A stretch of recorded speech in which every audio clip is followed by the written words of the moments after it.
ലോക്ക സിനിമയിൽ ബംഗളൂരുവിനെ അപമാനിക്കുന്നതായി ആരോപണം ഉയർന്ന ഡയലോഗുകൾ ഒഴിവാക്കുമെന്ന് നിർമ്മാതാക്കളായ വേഫേറർ ഫിലിംസ്. ബംഗളൂരുവിനെയും അവിടുത്തെ സ്ത്രീകളെ മോശമായി ചിത്രീകരിക്കുന്ന ഡയലോഗുകൾ സിനിമയിലുണ്ട് എന്ന ആക്ഷേപം ഉയർന്നിരുന്നു. വിവരങ്ങളുമായി മുഹമ്മദ് ഹൈസ് ചേർന്നു. റഹീസ്, കന്നഡ വികാരത്തെ വ്രണപ്പെടുത്തി ചാപ്റ്റർ 1 ചന്ദ്ര എന്നാണ് പറയുന്നത്. അപ്പോൾ എത്രത്തോളം ഡയലോഗുകൾ വെട്ടിമാറ്റേണ്ടി വരും? ഹാഷ്മി, ചെറിയൊരു ഭാഗമാകും വെട്ടിമാറ്റുക എന്നാണ് ഇപ്പോൾ നിർമ്മാതാക്കൾ അറിയിച്ചിരിക്കുന്നത്. ഈ കന്നഡ വികാരത്തെ വ്രണപ്പെടുത്താൻ ഉദ്ദേശിച്ചല്ല തങ്ങൾ ഇത്തരത്തിൽ ഡയലോഗുകൾ ഉൾപ്പെടുത്തിയിട്ടുള്ളത് എന്നായിരുന്നു വേഫർ ഫിലിംസ് അവരുടെ പ്രസ്താവനയിൽ പറയുന്നത്.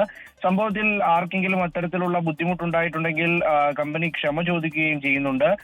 മാത്രമല്ല, ഈ ചിത്രത്തിനെതിരെ ഏറ്റവും പ്രധാനമായിട്ടും ദേശീയ അവാർഡ് ജേതാവൊക്കെ ആയിട്ടുള്ള കന്നഡ സംവിധായകൻ മൻസൂർ സമൂഹ മാധ്യമങ്ങളിൽ ചില പരാമർശങ്ങളൊക്കെ നടത്തിയിരുന്നു. അതായത് ബംഗളൂരുവിനെ മൊത്തത്തിൽ ഒരു മയക്കുമരുന്നിന്റെ കേന്ദ്രമായും അതിന്റെ തലസ്ഥാനമാക്കിയുമൊക്കെയാണ് സിനിമയിൽ കാണിച്ചിരിക്കുന്നത്.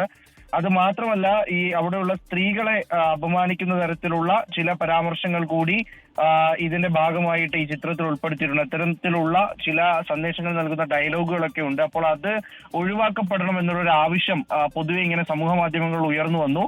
അതിന് പിന്നാലെയാണ് ഈ ദുൽഖർ സൽമാന്റെ പ്രൊഡക്ഷൻ കമ്പനി ആയിട്ടുള്ള വേഫർ ഫിലിംസ് ആ ഭാഗങ്ങളൊക്കെ തങ്ങൾ ഒഴിവാക്കും, ആ ഡയലോഗുകൾ വെട്ടിമാറ്റും, അല്ലെങ്കിൽ അവിടെ മ്യൂട്ട് ചെയ്യും, അത് എഡിറ്റ് ചെയ്ത് ഒഴിവാക്കും.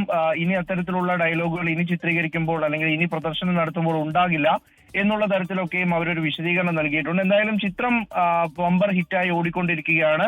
അതിനിടയിൽ ഇത്തരത്തിലൊരു തിരുത്തലിന് കൂടി ഇപ്പോൾ നിർമ്മാതാക്കൾ തയ്യാറായിരിക്കുകയാണ്. ഹാഷ്മി, ഓക്കെ, എന്തായാലും ആ സിനിമ എല്ലാവർക്കും ഇഷ്ടപ്പെടുന്ന രീതിയിൽ ഒരു പക്ഷേ വലിയ പ്രൊമോഷനൊന്നും ആ സിനിമയ്ക്ക് ഉണ്ടായിരുന്നില്ല. പക്ഷേ തിയേറ്ററിൽ ഇറങ്ങിക്കഴിഞ്ഞ ശേഷം ആൾക്കാരൊക്കെ പറഞ്ഞ് അത് എന്താണ് നമ്മൾ അടുത്ത കാലത്ത് കാണാത്ത വിധമുള്ള വലിയ ഹിറ്റിലേക്ക് അത് പോകുന്നുണ്ട്. അപ്പോൾ ആ സിനിമയ്ക്ക് എല്ലാവിധ ആശംസകളും. ഈ പറയുന്ന രീതിയിൽ എന്താണ് തിരുത്തിൻ്റെ കാര്യമൊക്കെ അവർ പറയുന്നുണ്ട്. അത് അവർ അംഗീകരിക്കുന്നു, തിരുത്താൻ തയ്യാറാണെന്ന് പറയുകയും ചെയ്യുന്നു.